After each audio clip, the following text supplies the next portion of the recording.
류 선생의 구속사 천국열차 창세기 35번째 시간 제목은 더욱 넘치는 하나님의 은혜. 말씀은 37장에서 38장까지의 내용입니다. 37장은 요셉이 형들의 미움을 산 나머지 애굽으로 팔려가는 내용이고, 38장은 유다가 자부 다말에게서 베레스와 세라를 낳게 되는 내용입니다. 야곱이 가나안 땅 곧 그 아비의 우거하던 땅에 거하였으니 37장 1절 라고 한 서론에 이어 야곱의 계보가 이러하니라 하고, 마지막 10번째 톨레도트 37장 2절에서 50장 26절은 시작이 됩니다. 먼저 37장을 상고해 보겠습니다. 야곱이 가나안 땅 곧 그 아비 집에 우거하던 땅에 거하였다는 말을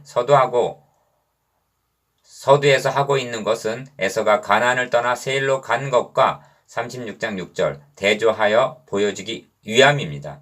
하나님께 택하심을 받은 언약의 백성들과 유기를 당한 자가 어떻게 구별되고 분리되는가를 보여주고 있습니다. 우리가 붙잡고 놓쳐서는 안 될 큰 주제가 있습니다.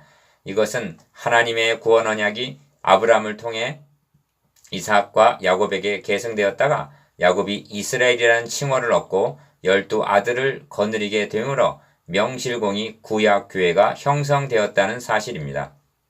스데반은 그의 설교 중에서 광야교회, 사도행전 7장 38절이라고 부르고 있는데, 구약교회가 광야에 있기 전에 애굽에 있었으며 애굽에 있기 전에 야곱이 70명을 거느리고 애굽으로 내려갈 때에 이미 있었던 것입니다.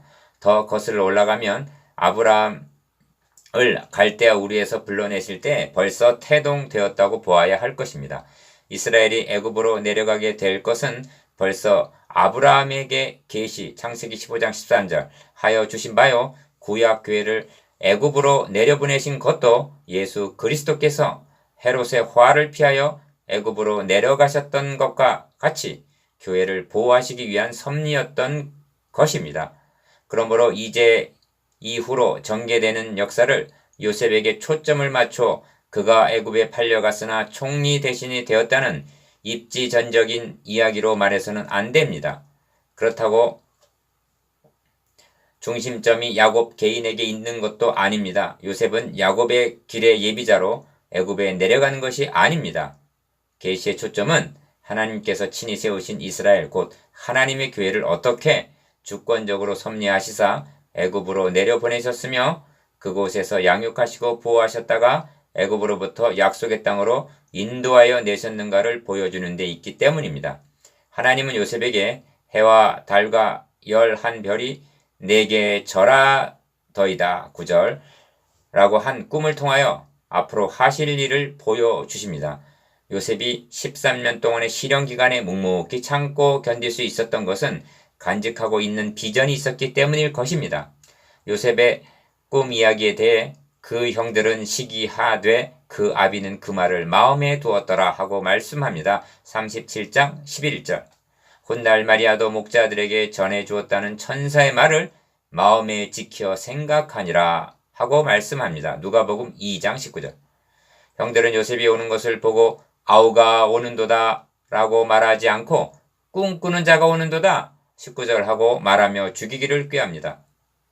자, 그를 죽여 한 구덩이에 던지고 우리가 말하기를 악한 짐승이 그를 잡아먹었다 하자. 그 꿈이 어떻게 되는 것을 우리가 볼 것이니라 하고 말합니다. 20절 형들에게는 요셉의 꿈 이야기가 몹시 불쾌하였음이 분명합니다.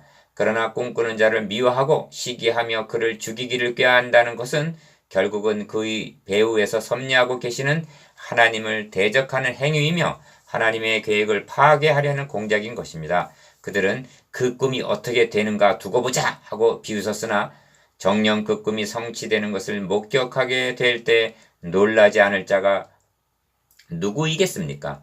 염소 가죽을 붙이고 아버지 이삭을 속였던 야곱은 요셉이 입었던 채색 옷에 염소 피를 묻혀서 짐승이 요셉을 잡아먹은 것처럼 꾸민 아들들의 거짓말에 속아 요셉을 위해 애통해합니다. 요셉은 애굽으로 팔려가 바로의 시위대장 보디발의 집 종이 되는 것으로 37장은 끝이 납니다. 그 꿈이 어떻게 되는가 두고 보자. 38장은 요셉 이야기 막간에 유다 이야기를 삽입함 38장 1절로 시작이 됩니다. 이렇게 하고 있는 이유가 어디에 있는가? 우리는 조심스럽게 아브라함과 이삭과 야곱으로 이어져 내려온 메시아의 계보가 12아들 중 누구에게 계승될 것인가를 주목하게 됩니다. 야곱의 12아들이 선민 이스라엘의 족장이 되었다 하더라도 예수 그리스도의 족보는 그 중에 한 아들을 통해서 계승되기 때문입니다. 장자는 르우벤이나 야곱의 총애를 받은 아들은 요셉이고 요셉의 생애는 여러모로 그리스도의 모형이 될 만합니다. 그런데 넷째 아들 유다의 이야기가 튀어나오고 있는 것입니다. 38장에 기록된 유다의 이야기는 자랑할 만한 것이 못 됩니다. 그러나 성경은 진실하게 있는 그대로 말씀하고 있습니다. 유다는 가나안의 이방 여자를 아내로 맞이하여 세 아들을 둡니다. 잘못의 근본은 여기서부터 시작이 됩니다. 유다가 장자 엘을 위하여 아내를 취하니 그 이름은 다말이더라 하고 말씀합니다. 38장 6절. 엘이 여호와의 목전에 악함으로 여호와께서 그를 죽이신지라. 둘째 아들 오나는 후사가 없이 죽은 형을 위하여 계대 결혼을 시켰으나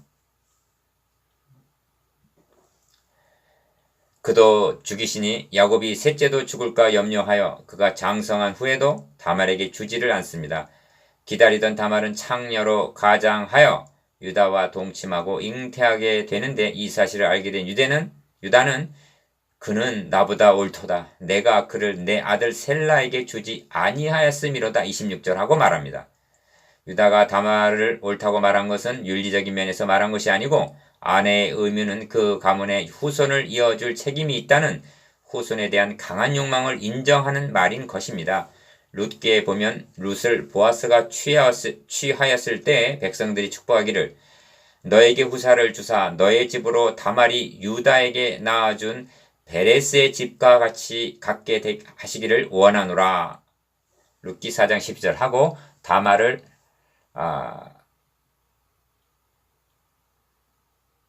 비난하기는커녕 축복의 대상으로 생각하고 있습니다. 이스라엘 민족이 아브라함의 자손 중에서 메시아 나타나기를 고대하면서 후손에 대한 욕망이 얼마나 강력했던가를 알 수가 있습니다. 이것만 보아도 성경을 윤리적인 측면에서만 보아서는 안 됨을 알 수가 있습니다. 여호와의 후손을 통한 하나님의 구원 계획이 얼마나 절대적인 것인가를 놓쳐서는 아니 됩니다. 여자의 후손에 대한 열망. 다말은 쌍둥이를 낳게 되는데 그 중에 베레스가 예수 그리스도의 족보에 오르게 됩니다. 마태복음 1장 3절. 요셉의 이야기 도중에 유다에 관한 이와 같은 기사가 삽입된 것은 예수 그리스도의 계보가 야곱과 유다와 베레스로 이어져 내려오게 된 부끄러운 역사를 밝힌과 동시에 그럼에도 불구하고 죄가 더한 곳에 하나님의 은혜가 넘침으로 계획하신 바를 주권적으로 성취해 나가시는 신실하신 하나님이심을 보여주기 위해서입니다. 계시록 12장에 보면 여자로 상징되는 교회가 큰 독수리 두 날개를 받아 광야로 피하게 되는데 뒤에서 뱀이 그 입으로 물을 강같이 토하여 여자를 물에 떠내려가게 하려고 계시록 12장 13절 15절 합니다. 이와 같은 사탄의 대적과 그에 따른 교회의 위태한 장면은 구속사의 구비마다 재현되고 있는 것입니다. 그러나 그때마다 죄가 더한 곳에 은혜가 더욱 넘치고 있음 로마서 5장 20절을 보게 됩니다. 죄를 대항할 수 있는 길은 신구약을 막론하고 은혜뿐임을 깨닫기를 원하고 있습니다. 야곱이나 유다나 베레스가 예수 그리스도의 영광스러운 족보에 오를 수 있었던 것은 그들에게 무슨 자격이나 공로가 있어서가 아니라 기쁘신 뜻대로 역사하시는 하나님의 은혜로 말미암아입니다. 또한 유다의 이야기가 삽입된 것은 언약의 백성들을 왜 애굽으로 내려 보내셔야만 했는가를 보여주기 위해서입니다. 성경은 때에 저희 인수가 적어 매우 영성하였다고 말씀합니다. 시편 105편 12절. 예. 그러한 구약 교회가 유다의 기사에서 보는 바대로 가나안의 우상과 음란과 제약을 감당하기에는 너무나 어렵기 때문에 그들의 세속화를 막기 위해서는 큰 민족으로 성장하기까지 애굽으로 내려보낼 필요가 있었던 것입니다. 왜냐하면 애굽에서 그들을 보양하셔야 했기 때문입니다. 훗날 어린 묘목이 성장하게 되면 주께서 한 포도나무를 애굽에서 가져다가 열방을 쫓아내시고 이를 심으셨나이다. 시편 80편 8절 하실 때가 올 것입니다. 형제여, 죄가 더한 곳에 은혜가 더욱 넘치게 하시는 은혜로우신 하나님, 신실하신 하나님, 주권적으로 역사하시는 전능하신 하나님께 무릎을 꿇읍시다. 적용 묵상 질문. 첫 번째, 요셉을 형들이 무엇이라 불렀으며 무엇을 두고 보자고 말했습니까? 두 번째, 요셉을 애굽으로 내려보내신 목적이 어디에 있습니까? 세 번째, 요셉 이야기 막간에 유대 이야기가 삽입된 이유가 무엇입니까?